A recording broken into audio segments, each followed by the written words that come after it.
Baramutse. Turashimira Imana muri iki gitondo ku bw'ubuntu bwayo itugiriye. Tugize akanya keza ko gusangira ijambo ry'Imana. Ndashaka dusome mu gitabo cya Luka igice cya 24. Ubutumwa bwiza nk'uko bwanditswe na Luka igice cya 24 duhereye ku murongo wa 13.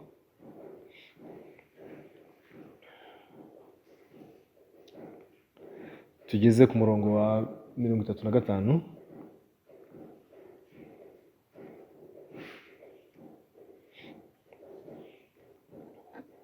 Haranditswe ngo nuko uwo munsi babiri muri bo bajyaga mu kirorero cyitwa Emawusi. Kuva i Yerusalemu kugerayo ni nka sitadiyo 60. Nuko baganira ibyabaye byose, bakiganira babazanya, Yesu arabegera ajyana nabo. Ariko amaso yabo arabuzwa ngo batamumenya. Arababaza ati, muragenda mubazanya ibiki? Bahagarara bagaragaje umubabaro. Umwe muri bo witwaga Kilewopa aramusubiza ati, mbese ni wowe wenyine mu bashyitsi b'i Yerusalemu utazi ibyabaye muri iyi minsi? Arababaza ati, ni biki? Bati, ni ibya Yesu w'i Nazareti, wari umuhanuzi ukomeye mu byo yakoraga n'ibyo yavugaga imbere y'Imana n'imbere y'abantu bose. Kandi twavuganaga uburyo abatambyi bakuru n'abatware bacu bamutanze ngo acirwe urubanza rwo gupfa bakamubamba. Kandi twiringiraga yuko ari we uzacungura Abisirayeli. Uretse ibyo, dore uyu munsi ni uwa gatatu uhereye aho ibi byabereye. None abagore bo muri twe badutangaje kuko bazindutse bajya ku gituro, ntibasangamo intumbi ye. Nuko baraza batubwira ko babonekewe n'abamarayika, bakababwira ko ari muzima.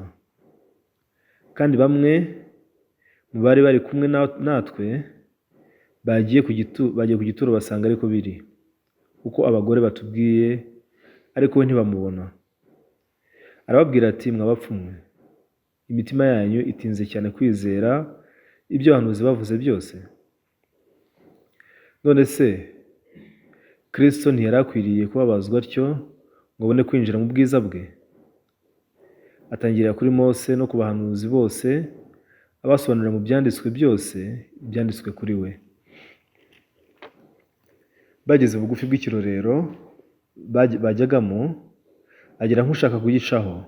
Baramuhata bati, se waretse tukagumana kuko bwije kandi umunsi ukaba ukuze? Nuko arinjira ngo agumane nabo. Yicaye ngo asangire nabo, yenda umutsima arawushimira, arawumanyagura, arawubaha. Amaso yabo arahumuka, baramumenya, maze aburira imbere yabo, ntibongera kumubona. Baravugana bati, yewe ntiwibuka ukuntu imitima yacu yari ikeye ubwo yavuganaga natwe turi mu nzira adusobanurira ibyanditswe? Uwo mwanya barahaguruka basubira i Yerusalemu, basanga abo 11 bateranye hamwe n'abandi. Bumva bavuga bati, ni ukuri umwami Yesu yazutse ndetse yabonekeye Simoni. Nuko ba bandi babiri nabo babatekerereza ibyabereye mu nzira n'uburyo bamumenyeshejwe n'uko amanyaguye umutsima. Dusomye inkuru itari ngufi, ni inkuru ndende muri Luka 24 umurongo wa 13 kugeza ku murongo wa 35. Nyuma y'uko umuntu akoze icyaha mu ngobyi ya Edeni, nyuma y'uko Adamu na Eva bakoze icyaha, tubona neza yuko bagerageje guca mu bihe nk'ibyo natwe twese ducamo kugira ngo dukemure ikibazo cy'icyaha cyacu. Adamu na Eva birivuga ko bisanze bambaye ubusa. Bisanze bambaye ubusa bibera ikibazo gikomeye cyane guhera uwo munsi. Ntago ako kanya aribwo bari bambaye ubusa, baremwe bambaye ubusa, babayeho igihe kinini bambaye ubusa, nta muntu n'umwe wigiraga agira isoni. Ahubwo dushobora kwibaza kuki bagize isoni ari uko bamaze gukora icyaha. Ese icyahindutse ni ikihe? Ese ruriya rubuto nirwo rwabateye isoni? Ugerageje gutekereza, mu bisanzwe umugabo n'umugore bitewe n'uko bombi baba ari umwe, iyo babana nta n'umwe ukorwa n'isoni nubwo yaba yambaye ubusa. Wenda ushobora kugira isoni iyo abandi bantu bandi bo hanze b'inyuma b'abanyamahanga mutabana, mutarwubakanye, mutahindutse umwe, bakubonye wambaye ubusa. Ni ibisanzwe ko buri muntu wese yagira isoni. Ariko muri kirya gihe mu ngobyi y'Edeni nta bandi bantu bandi bariho. None Adamu na Eva ni iki cyabateye isoni? Ko bari bonyine gusa kandi ko bari umugabo n'umugore. Bibiliya iravuga ngo bagerageza guhishira ubwambure bwabo. Tugerageje kubitekereza ku bijyanye n'ubuzima bw'abashakanye,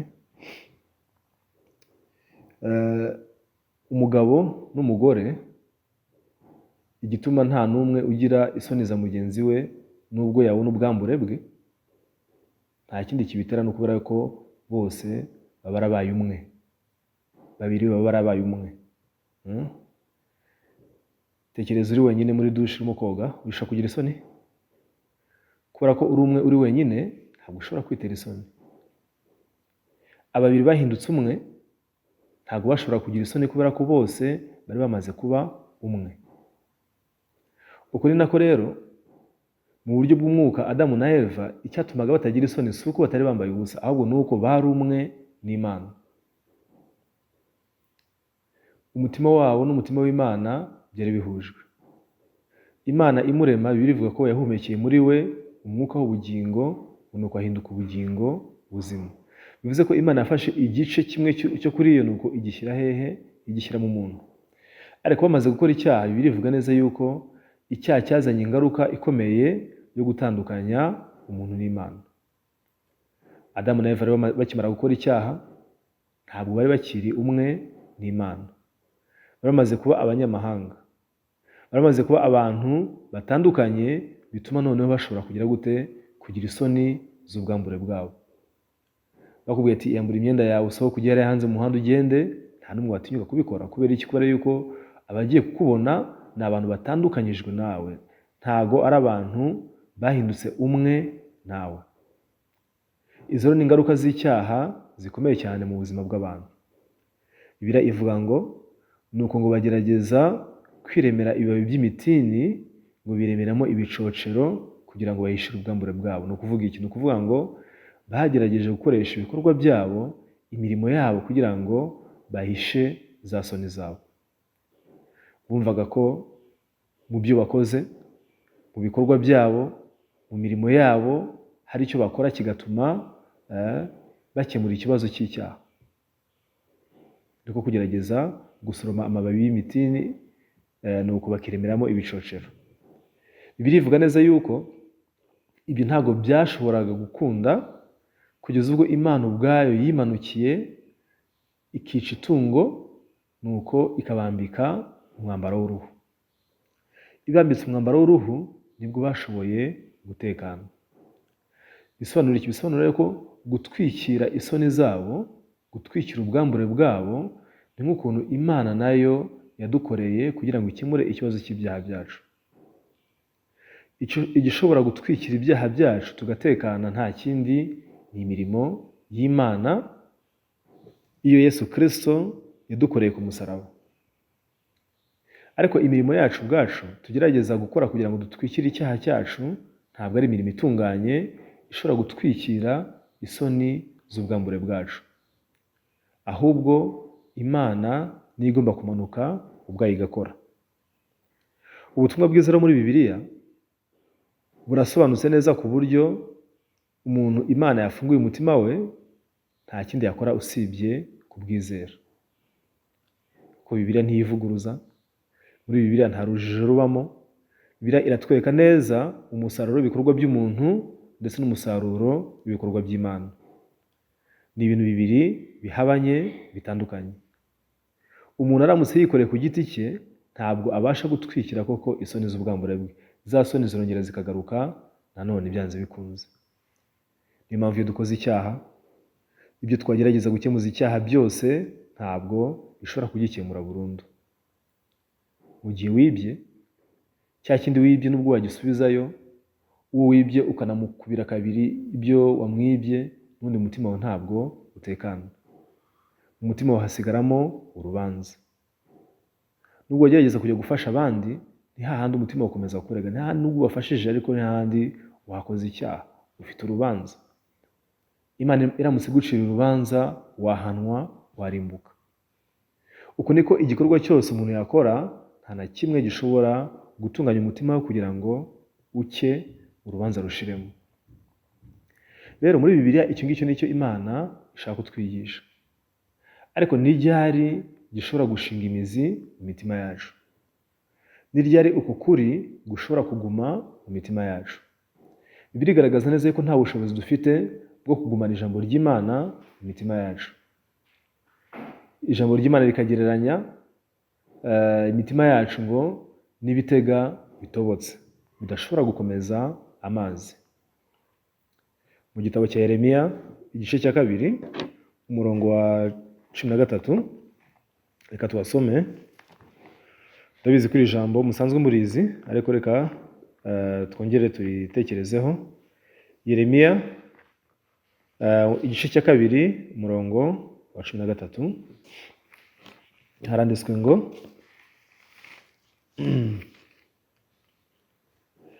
kuko abantu banjye bakoze ibyaha bibiri, baranyimuye kandi ari ryo soko y'amazi y'ubugingo, kandi bikorogoshereye ibitega mu rutare, ndetse n'ibitega bitobotse bitabasha gukomeza amazi. Ibitega bivugwamo aha ngaha nta bindi ni twebwe, ni imitima yacu idashobora gukomeza amazi. Si uko amazi atagezemo, ariko iyo amazi yagezemo kubera ko bitobotse hasi, y'amazi yose arongera akagira gute? Yose agaseseka, akameneka, agatemba. Birivuze ngo abantu natwe nuko tumeze. Icya mbere twagize gute? Ngo twakoze ibyaha bibiri kandi twikorogoshereye ibitega mu rutare, ndetse n'ibitega bitobotse bitabasha gukomeza amazi. Hano mu itorero hari ikintu gikomeye cyane naje kubona. Iyo abantu baje bakumva ijambo ry'Imana, bakumva ubutumwa bwiza, hari benshi bumvise ubutumwa bwiza koko bakabwizera, bakabwakira, ndetse bakanabukorera. Kubigaragara inyuma ukabona yuko rwose turi kumwe n'itorero, turagendana n'itorero, riratuyobora. Ariko adashize igihe kinini, bitewe n'igishuko cya Satani, hakaba impamvu ituma umuntu ahagarika kuza. Hari abantu benshi cyane batakiza mu itorero kandi barajyaga baza. Ubwabyo ibyo ngibyo byari bisanzwe, umaze kwibona ukabona ko ari ibintu bimenyerewe. Ariko hari ikindi kitamenyerewe, ariko kandi nabonye ko kibaho. Niboneye abandi bizeye ijambo ry'Imana, bizeye ubutumwa bwiza, ndetse bajyaga babwiriza ubutumwa bwiza, ariko igihe kikagera bakaza no kubuhakana. Bakavuga ati reka biratwigishaga sibyo, twarashutswe, twararozwe. Bamwe muri bo bongera gusubira mu myizerere yabo ya mbere. Hari ibyiciro bibiri.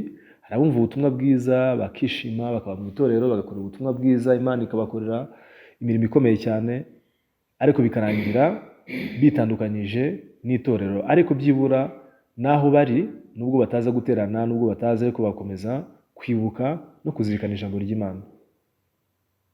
Ariko ikindi cya kabiri ari nacyo navuga ko giteye ubwoba cyane, niboneye ntari nzi ko kinabaho, aho abantu bizeye ijambo ry'Imana bajyaga babwiriza ubutumwa bwiza bw'uko Imana ari idukiza yonyine, bw'uko imirimo y'Imana ari yonyine gusa iduhesha agakiza, yuko twezwe n'amaraso ya Yesu Kristo yonyine hatarimo imirimo yacu. Abantu benshi nzi bigishaga ibyo, ariko nyuma bageze gute?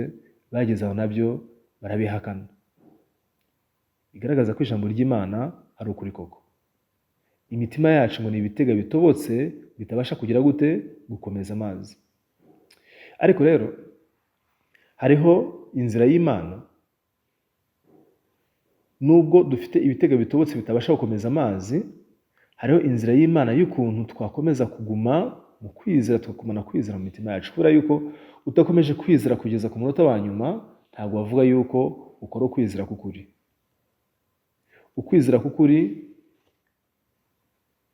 kugeza ku iherezo. Ntabwo wakwizera igice ukavuga uti nizeye imyaka 2 nyuma yaho ndabiretse, ubwo ukora ukwizera k'ukuri. Ntabwo ari ukwizera k'ukuri, ntabwo guhungabana, ntabwo kononekara, guhoraho igihe cyose. Nicyo gituma rero hariho inzira Imana yashyizeho. Nubwo dufite imitima imeze nk'ibitega bitobotse bitabasha gukomeza amazi, hari ukuntu twagumana ubusabane mu gukomeza kwizera ijambo ry'Imana. Kumaze kuvuga yuko ukwizera k'ukuri ni ukugeza hehe ku iherezo. Abantu iyo barimo kwiruka, iyo barimo gusiganwa, hahembwa gusa uwagize gute, uwarangije, uwageze ku musozo w'iki, waho birukira. Ahangaha turi abantu 6 dufite isiganwa tukiruka, hanyuma umwe akadusiga cyane, ariko yageramo hagati akabivamo akabireka. Ubwo tuvuga ko yatsinze? Ntabwo yaba yatsinze kubera iki? Kubera ko atarangije urugendo rwe. Nawe yadusiga intera ndende cyane ariko ntarangize. Wa wundi wasigaye inyuma wirutse n'abandi bose barambiwe, ariko akagerayo, wundi wagezeyo nubwo yagezeyo inyuma cyane niwe uzagira gute, niwe uzahembwa kubera ko yarangije urugendo rwe. Rero bavandimwe, n'ubuzima bwo kwizera niko bumeze. Dukeneye kwizera kugeza ku munota wa nyuma. Ntabwo dukeneye gusa kudamarara gusa ngo twicare tuvuge tuti twarize byararangiye, kubera ko biravuga ngo nawe uhagaze ugire gute, wirinde ko utagira gute, utagwa. Ngira ngo ibi mvuga bene data benshi barabizi, kuko ntago ari njye wibonye njyenyine. Twabonye abantu benshi bizeye ijambo ry'Imana ariko nyuma bakagira gute, bagasubira inyuma bakarihakana, bakavuga yuko twayobye, twashutswe n'umwanzi Satani. Kandi abantu igihe kimwe bagiye babwiriza ubutumwa bwiza. Rero uyu munsi mu gitondo ubwo narimo kwiyumvira ibijyanye na Pasika, Yesu amaze kuzuka. Aha twasomye muri Luka 24, urugendo rwo muri Emawusi. Abigishwa bagendanye na Yesu Kristo biyumviye ubutumwa bwiza bubwirizwa na Yesu Kristo. Amaze gupfa, nyuma y'iminsi 3 amaze kuzuka, barimo kugendana muri uru rugendo rwahitwa Emawusi. Ariko mu nzira, mu mitima yabo yari yuzuye urujijo rwinshi. Gukora ko ngo hari abagore ngo bari bazindutse bajya ku gituro, bajyanye ibihumura neza kugira ngo bisige Yesu Kristo wari wahambwe, ariko ngo bagezeyo basanga ntawe urimo. Abagore baragaruka babibwira abandi. Rero aba bigishwa 2 barimo kugendana bafite urujijo mu mitima yabo, bibaza bati se ibi ngibi ni biki, ko bidushobeye byagenze gute? Ese bamwibye? Ese bayobye hari bagiye ku gituro cy'undi muntu? Ntabwo babyumvaga mu mitima yabo. Kubera iki? Siko byari ibintu biyobeye, ahubwo ni kwa kundi nyine imitima yacu imeze nk'ibitega bitobotse bitabasha gukomeza amazi. Abantu iyo baza kuba abandi basanzwe, byari kuba nta kibazo biteje, ariko Bibiliya avuga ngo bari bande? Ngo bari abigishwa. Luka igice cya 24 umurongo wa 13 haravuga ngo nuko uwo munsi babiri muri bo bajya mu kirorero cyitwa Emawusi. 2 muri bo ni bande? Usomye umutwe w'amagambo uravuga ngo Yesu yiyereka abigishwa 2 bari mu nzira ijya Emawusi. Aba ntabwo bari abantu basanzwe, ni abantu bagendanaga na Yesu, bumvaga ijambo rya Yesu buri munsi. Nta nubwo bavuga ngo nuko harashize igihe kinini cyane, wenda ngo harashize imyaka 50 bari barabyibagiwe. Oya, iminsi 3 yonyine gusa. Mu minsi 3 wari umwami wabo, wari umwigisha wabo, wari umukiza wabo, n'ibyo bigishije byose byari bimaze kugira gute, gusibangana mu mitima yabo. Kubera ko Yesu niwe abibwiriye ati nzapfa, nzamara iminsi 3 mumva, ariko ku munsi wa gatatu nzazuka. Nzabanziriza hehe? Yerusalemu. Ubwo barabyumviye, ariko nyuma y'iminsi 3 byose bari bageze gute? Bari bamaze kubyibagirwa. Ntabwo ari inkuru yoroheje yari yo kwibagirwa, ntabwo byari kurangira umuntu ahantu kanaka ngo wenda arahibagiwe iminsi mikeya. Byari bijyanye n'ubugingo bwabo, byari by'agakiza k'ubugingo bwabo. Nimara gupfa nyuma y'iminsi 3 nzagira gute? Nzongera nzuke kugira ngo mutsindishirijwe, kandi nzabanziriza Yerusalemu. Bose barabyumvise, ariko icyo tubona cyo nuko mu mitima y'abigishwa ukuzuka kwa Yesu Kristo ntabwo kwari kurimo. Ngerageje gutekereza, iki ntabwo ari ikintu cyoroheje wapfa kwibagirwa gutyo gusa. Kubera iki? Kubera ko ni ikintu kijyanye n'ubugingo. Urupfu rwa Yesu bisobanura kwishyurwa kw'ibyaha byacu, kwishyurwa kw'igihembo cy'urupfu, igihembo cy'icyaha. Hanyuma ukuzuka kwa Yesu Kristo nako gusobanura ugutsindishirizwa.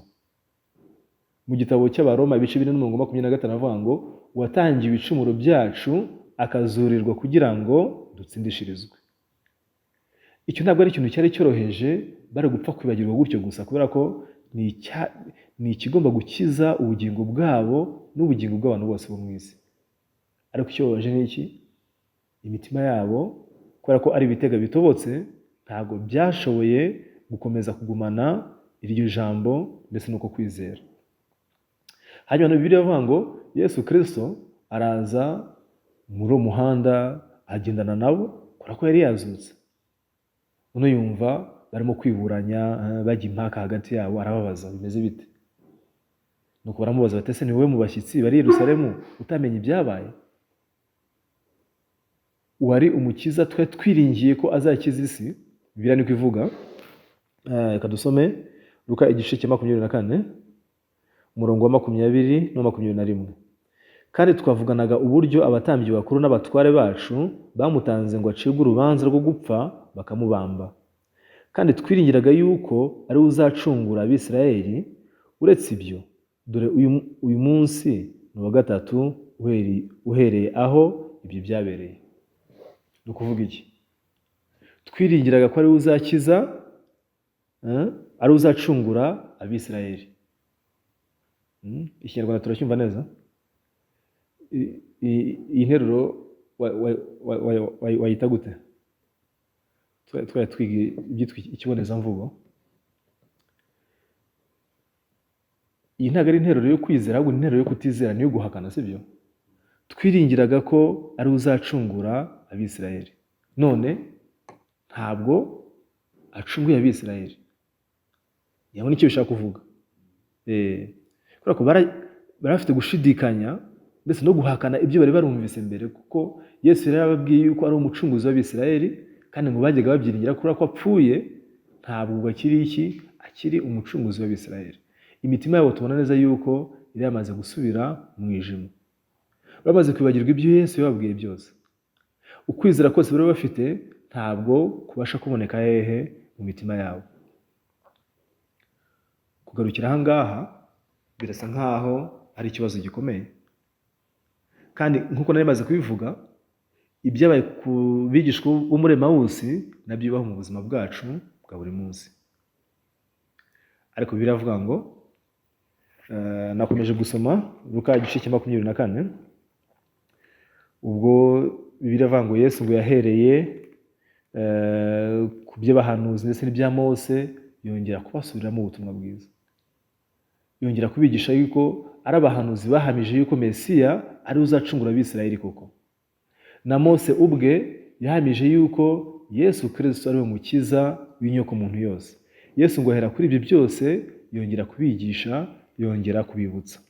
Hanyuma rero Luka igice cya 24 umurongo wa 32 haranditswe ngo baravugana bati yewe ntiwibuka ukuntu imitima yacu yari ikeye ubwo yavuganaga natwe turi mu nzira adusobanurira ibyanditswe. Aha tubasha kubona yuko cyagiye mu nzira Yesu arimo kubaganirira, arimo kubasobanurira ibyanditswe ngo imitima yabo yigize gute? Imitima yabo yari ikeye. Nubwo umutima wanjye umeze nk'igitega gitobotse kitabasha gukomeza amazi, ariko mu gihe ndi kuganira na Yesu, umutima wanjye ubasha kugira gute? Umutima wanjye ubasha gucya. Niyo mpamvu turi abantu bakeneye ubusabane mu buzima bwacu. Dukeneye gusabana na bene data mu mitima yacu. Dukeneye gusabana n'umugaragu w'Imana mu mitima yacu. Uko niko tuba dusabana na Yesu Kristo mu mitima yacu. Na wundi ibyo bitabayeho, ngo kubera ko wumvise ubutumwa bwiza ubwabyo, ntabwo akuringira umutima wawe ntabwo waba garanti yuko uzakomeza mu butumwa bwiza igihe cyose.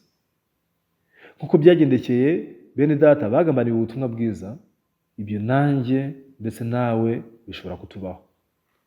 Ese twe tuzi yuko imitima yacu ari uko imeze? Niba tumenye ko imitima yacu ari uko imeze, tugomba guha agaciro ubusabane.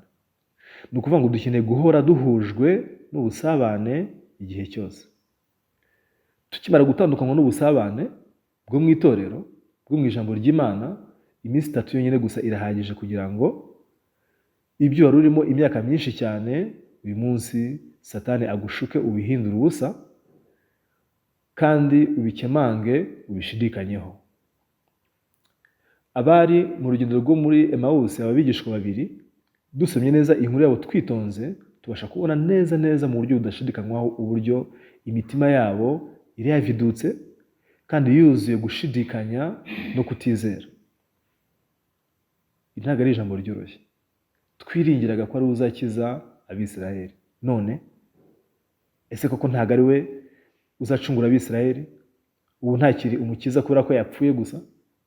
Nta nubwo wibukaga ko urupfu rwe ariyo nzira yo kugira gute? Yo kuzakizamo Abisiraheli. Ariko igishimishije ni iki? Iyaba Bibiliya igarukira aha cyangwa se inkuru irangirira aha ngaha, twese twakagize ubwoba, twakagize ishyano. Ariko Yesu niwe wongeye kugira gute? Kubagenderera. Si bo bagiye gushaka Yesu ngo bamubaze ngo bakonfirme, ahubwo Yesu yongeye kugira gute? Kubasanga. Urukundo nkuru nguru nanjye nararwakiriye, kubera ko igihe kimwe nanjye nateye umugongo itorero, nateye umugongo ubutumwa bwiza, nateye umugongo ubuyobozi bwo mu itorero. Ariko itorero ryarongera riransanga, rirongera riranganiriza, rirongera rimpa ubusabane. Umutima wanjye wongera kugira gute? Wongera gucya nanone. Nkuko byagendekeye abari Emawusi, aba bigishwa babiri,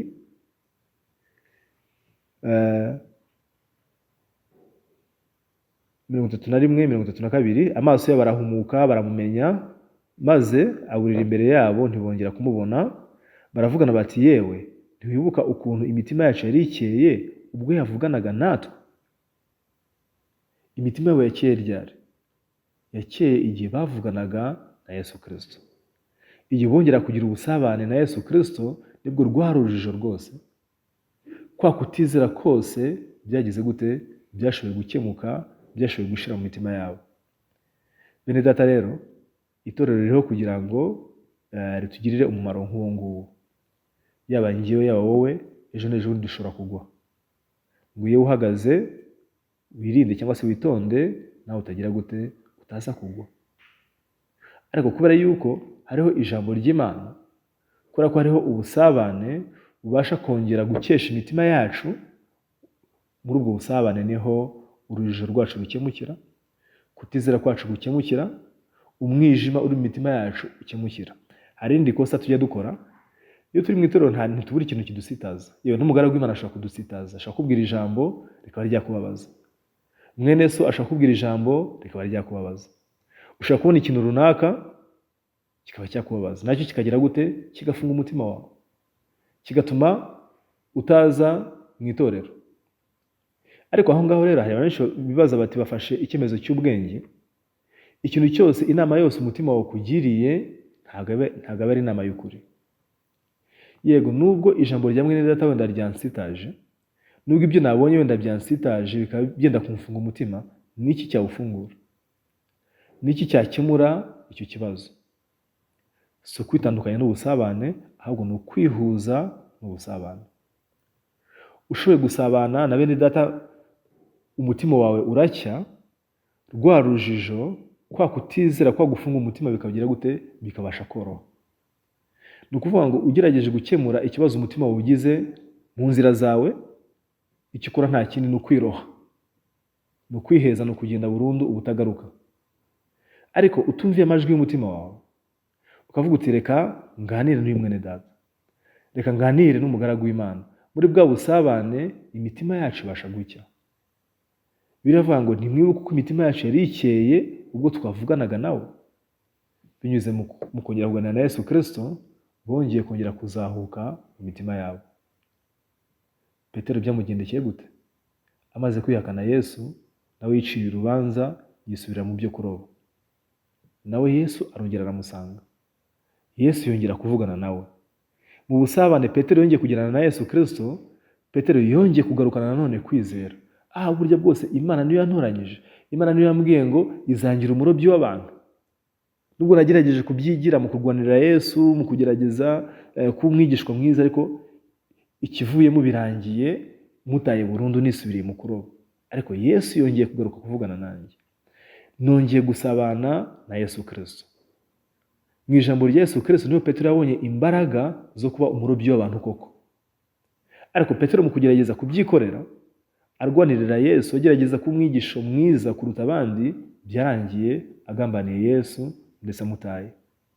Bavandimwe rero, twemerewe gutakaza ibintu byose mu buzima, ariko ntitwemerewe gutakaza ubusabane bwo mu itorero, kuganira n'ijambo ry'Imana mu itorero. Mbere ko baganira na Yesu Kristo, baganiraga nabo ubwabo hagati yabo. Siko bimeze? Mu nzira y'Emawusi barimo kuvugana nabo hagati yabo. Ni ukuvuga ngo hari ibiganiro bibiri. Hari ikiganiro ngirana nanjye ubwanjye. Icyo kiganiro tubona neza yuko ni icyo kundoha, ni icyo kunyerekeza mu kutizera no mu kujya kure y'Imana. Ariko hari ikindi kiganiro cya kabiri ngirana nande na Yesu Kristo. Icyo ngicyo ni cyo busabane bw'umwuka. Igihe abigishwa bari babiri bavugana hagati yabo gusa, ntacyo bimariraga uretse gukomeza kuba mu mwijima no mu rujijo kurushaho. Ariko ikindi kiganiro cya kabiri bagiranaga na Yesu Kristo, tubona neza yuko cyabahindukiye umugisha, cyabahindukiye imbaraga zo gukomeza kwizera. Muvandimwe, uganira nande mu buzima bwawe bw'umwuka mu kibazo ugize. Aho ntiwiganiriza wowe ubwawe, aho ntiwigira inama wowe ubwawe ugakurikira imyanzuro y'umutima wawe. Ukeneye kugira ikindi kiganiro kindi cya kabiri cyo kuganira na Yesu Kristo, aribwo busabane bw'ijambo ry'Imana. Niringiye yuko muri iyi minsi turimo kwitegura Pasika, twagira akanya ko kongera kwireba kandi tukirebera mu ijambo ry'Imana niba koko duhagaze mu busabane, cyangwa se mu buzima bwacu turi abantu bahora basabana natwe ubwacu, twiganiriza ubwacu, twiganiriza n'imitima yacu. Niringiye ko Imana izatuyobora mu guhagarara mu busabane bwa Yesu Kristo. Reka dusoreze aha uyu munsi, dusenge, tuzakomeza ubutaha. Uhoraho Mana yacu, twongeye kugushimira kandi turaguhimbaje muri iki gitondo cyiza. Tugushimiye ko uduhaye kubyuka amahoro, utwongera undi munsi mushya ku buzima bwacu, kandi uzi neza ko ushaka kutuyobora mu kwizera kugeza ku munota wa nyuma. Nubwo naba narizeye kuva kera kugeza uyu munsi, ariko nkagira gushidikanya, nkagira umwijima bangushyije ishano. Kubera yuko kwizera nyako ni ukugeza ku iherezo. Urakoze Mwami Yesu rero yuko utajya udutererana, ntabwo ducira urubanza mu ntege nke zacu, ahubwo n'igihe tutizera, n'igihe tugushidikanyaho uradusanga ukatuganiriza. Kandi mu kiganiro nawe niho dukura imbaraga zo kubasha komeza kubaho mu buzima bwacu bw'umwuka. Urakoze, turagushimye. Umugisha itorero ryawe, umugisha abagaragu bawe na bene data bose muri rusange, dusenze twizeye mu izina rya Yesu. Amen.